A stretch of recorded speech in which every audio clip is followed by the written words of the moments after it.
this is going to make it sound really understated, but it's my hobby. Yeah.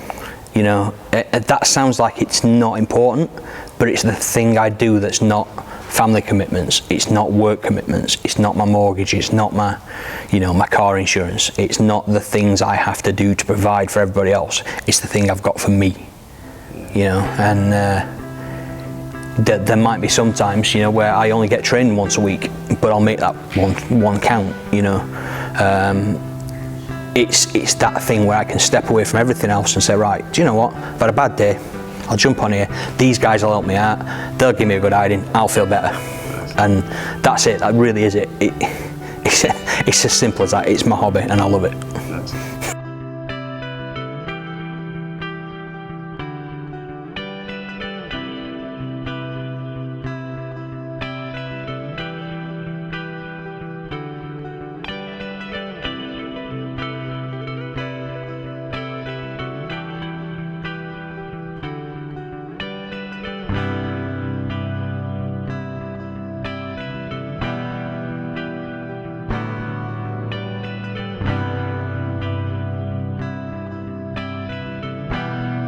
Jiu-Jitsu. And what point in your life with that, and then how did your journey go from there? People laugh when I tell them this, but I got into Jiu-Jitsu from watching 90s and early 2000s wrestling. Right. So like Ken Shamrock, I want to do that, you know. Okay. So you see this guy out wrestling, and then you do a bit of research. Oh, he fought in UFC. What's UFC? Oh, it's this. That's cool. What's that? Oh, he does ground fighting, and start searching it out from there. Nice. Which sounds really bad when you say that, but pro wrestling got me into like jiu-jitsu and submission. Yeah. Just literally, it all started from a conversation in pub. You know, I'm going to this place. What do they do? Oh, they do Brazilian Jiu-Jitsu. Oh, I've heard of that. I'll come with you. And it builds from there. And you know, you go a couple of times. You get dropped on your head. You think, oh, this is amazing. What's this all about? And then just next thing you know, it 2 or 3 years has passed and you've been training and you think, oh, I'm doing all right, this is, you know, my fitness is coming up. I used to play American football and I kind of kept getting injured and I weren't enjoying doing sports, and then I found Jiu-Jitsu and it was like, this is something I can do inside. It's not cold, it's not raining. I love this, yeah. I can put this nice warm clothes on and I don't have to like be in a field and it's snowing and getting tackled and hard ground. And it just took from there, and I ended up trained at different gyms, went round, obviously over the years graded, went through blue, got to purple, and I think genuinely purple was the belt where I kind of went, oh, right, I'm kind of good at this, I like this. And purple seemed to be that time in my jiu-jitsu journey where, one, I was the fittest I've ever been. I felt the fittest. I was probably the lightest I've ever been, relatively, about 105 kilo, yeah. But for me, that were light, that were fast. I felt good, I could move really well. My flexibility were really good. And yeah, I tell these guys when I train with them that for me, my purple belt days, they're the days where I think, right, that's when I was good at jiu-jitsu. That's when it started to click, when things start to make sense. And then, like you do, you keep training, all of a sudden there's this brown piece of cloth around your waist and you think, oh, you know, it's progressing here. And then one day somebody gives you a black belt and you think, well, what do I do now? I don't know Portuguese. I thought that'd happen overnight. So you get a black belt, you learn Portuguese, you can do all these super moves. Turns out you don't. You've got to learn all that yourself. Yeah. So I honestly, hand on heart, that's the sort of purple belt days. That's when I really thought, I know jiu-jitsu, I like jiu-jitsu, this is where it makes sense. And then after that you just refine until you get to where you are, and you know, all of a sudden, you know, 20 years has gone and you think, oh, half a lifetime's gone in this sport and it's, you know, you're still going. So yeah, I mean, the sort of purple belt days for me were, and some people will know what I'm talking about, I say this, they were the kind of the UMA days. And he used to run these grappling tournaments, and they were pretty regular. So they were every month or so you could go to these tournaments, and they were only in Stoke, so they're not that far away. So a groupers would always enter them, and because I was kind of feeling confident in my jiu-jitsu and there were these tournaments available, I competed more than I've ever competed at purple belt.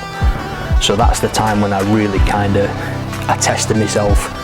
I pushed myself to train harder, and there were all these competitions that you could go to and do.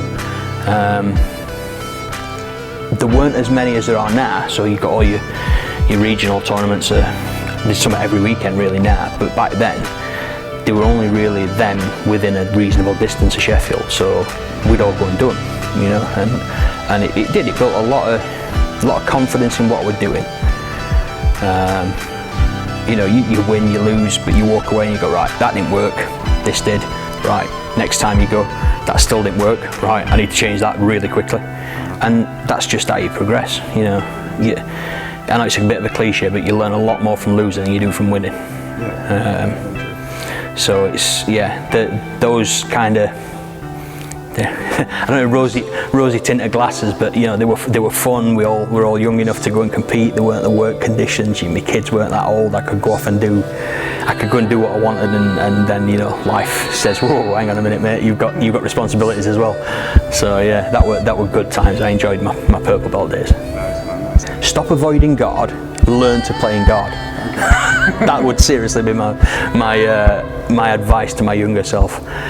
Being a big guy, being a guy who liked playing on top, and being quite good at judo and throws, I could usually get on top and stay there. And on my heart, my game suffered for it, in a sense of I wasn't as well-rounded as I could have been.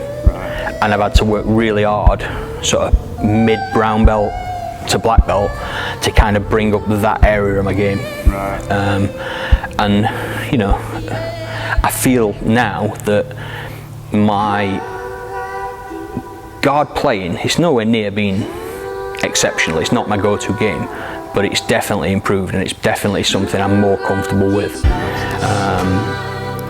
And again, with that, it turns out, just don't be lazy. You know, work when you've got to work, and do the moves you got to do, and keep fighting for it. I discovered I weren't that bad at guard. I was just lazy in guard. So, yeah. You mentioned something earlier about like being a big guy. What as like a black belt yourself, what advice would you say to the bigger guys on how to develop that really good game? Be open to ideas.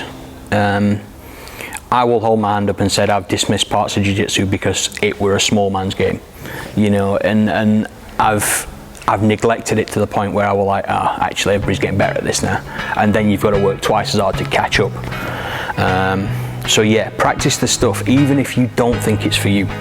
If you think you can't do it, there will be a way for you to do it.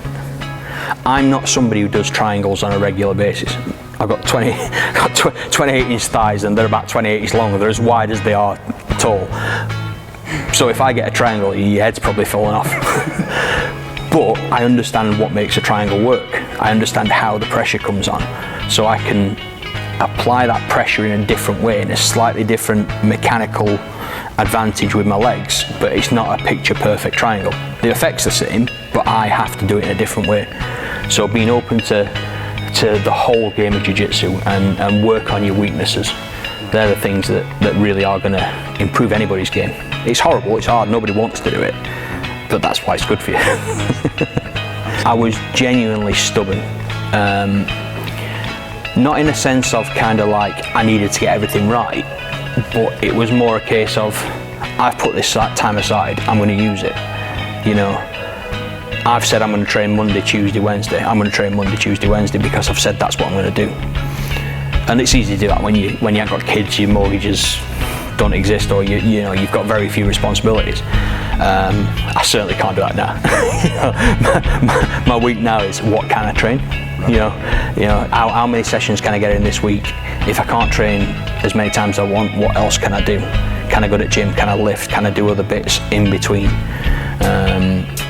And I've got a real appreciation now of like making use of my time wisely rather than just health or leather. I've got to do this because I've said I am. You know, it's a much healthier mindset to have, I think. You know, because then you appreciate the time you're using rather than just it becomes a chore and you've got to do it. So yeah, that's quite important to me. It sounds really kind of bizarre, but I kind of never thought I'd get a black belt, because when I started, black belts were kind of myths. You know, you didn't see many of them. You know, the early 2000s in Britain, especially north, you know, you had your Legatos, you had your Braulios. I think Victor were a brown belt when I started. So you could get to black belts, but they weren't easy to get to, and you had to travel to them. Blues and purples were about the kind of top of the scale when I first started, and again, purples were kind of, ooh, that guy's a purple belt, he must be good, you know. I remember we went to one of the semis, I think it was 2002 or 2003, and the super fight where I think it were a brown belt versus a purple belt, and the rest were all white belts with a few blue belts, and it were, you know, it were nowhere near what it is now. It were amazing to see like a brown belt fight a purple belt. That's like, wow, look at that guy. I just did like a cartwheel pass, you know. It's like, oh man, that's amazing. And you're still trying to figure out which way around your hands are going to choke. So what, like, if you could say, like, what was there a point where you just went, you know what, I'm going to make like a career out of this, and create this gym that you created? I don't think I ever made a career out of it. I think it sounds horrible again, but I don't want to make a career out of it. I want it to be my hobby. Yeah. I want it to be something that I enjoy doing. There's a reason why I never opened a club, as in me doing it, because that's not what I'm about. I'm about just training, helping people, and this place runs on the ethos of there's a group of us teach. You know, it's no one person's responsibility to cover all classes. You know, if I can't get because I'm working, right, who can cover? Right, okay, you cover this, I'll swap you yours. And it's the way I, one, can commit to it because family, work, everything like that, and two, it's what I want to do. I don't want to be in charge of a gym. I don't want to be the person in charge. I work much better with teams of people, and we discuss things, and we, you know, I've got belt one, got Brett, one of my black belts. I've got Lily, one of my brown belts, and we work really closely together because I can't be here all the time. You know, I work, you know, they cover classes, I cover classes, and then we get together, we discuss people's progress. They might see something I don't, I might see something they don't, and it's it's a collaborative effort. Obviously I'm the highest belt, so I tend to, I'll do the belts and the promotions, but we work together to assess people, to look at people, because everybody has different games. You know, Lily's got a really open game for such a small frame. I think she's about 50 kilos, she's very small, but she's very fast, she's quite strong. Brett's got a very technical game, I've got a much slower grinding game, so between us we can cover most bits of Jiu-Jitsu. And it's more enjoyable because it's not a chore, because it's not my job. I don't have to do this to make money, I do this for fun. You know, and that's, at the end of the day, that's why I got into it. I got into it for fun. I don't ever want this to be a chore and I have to do it, because then I'll lose interest. I know I will. That's life. Yeah. This is going to make it sound really understated, but it's my hobby. You know, that sounds like it's not important, but it's the thing I do that's not family commitments, it's not work commitments, it's not my mortgage, it's not my, you know, my car insurance, it's not the things I have to do to provide for everybody else, it's the thing I've got for me, you know. And there might be some times, you know, where I only get training once a week, but I'll make that one count, you know. It's that thing where I can step away from everything else and say, right, do you know what, I've had a bad day, I'll jump on here, these guys will help me out, they'll give me a good hiding, I'll feel better. And that's it, that really is it. It's as simple as that. It's my hobby and I love it.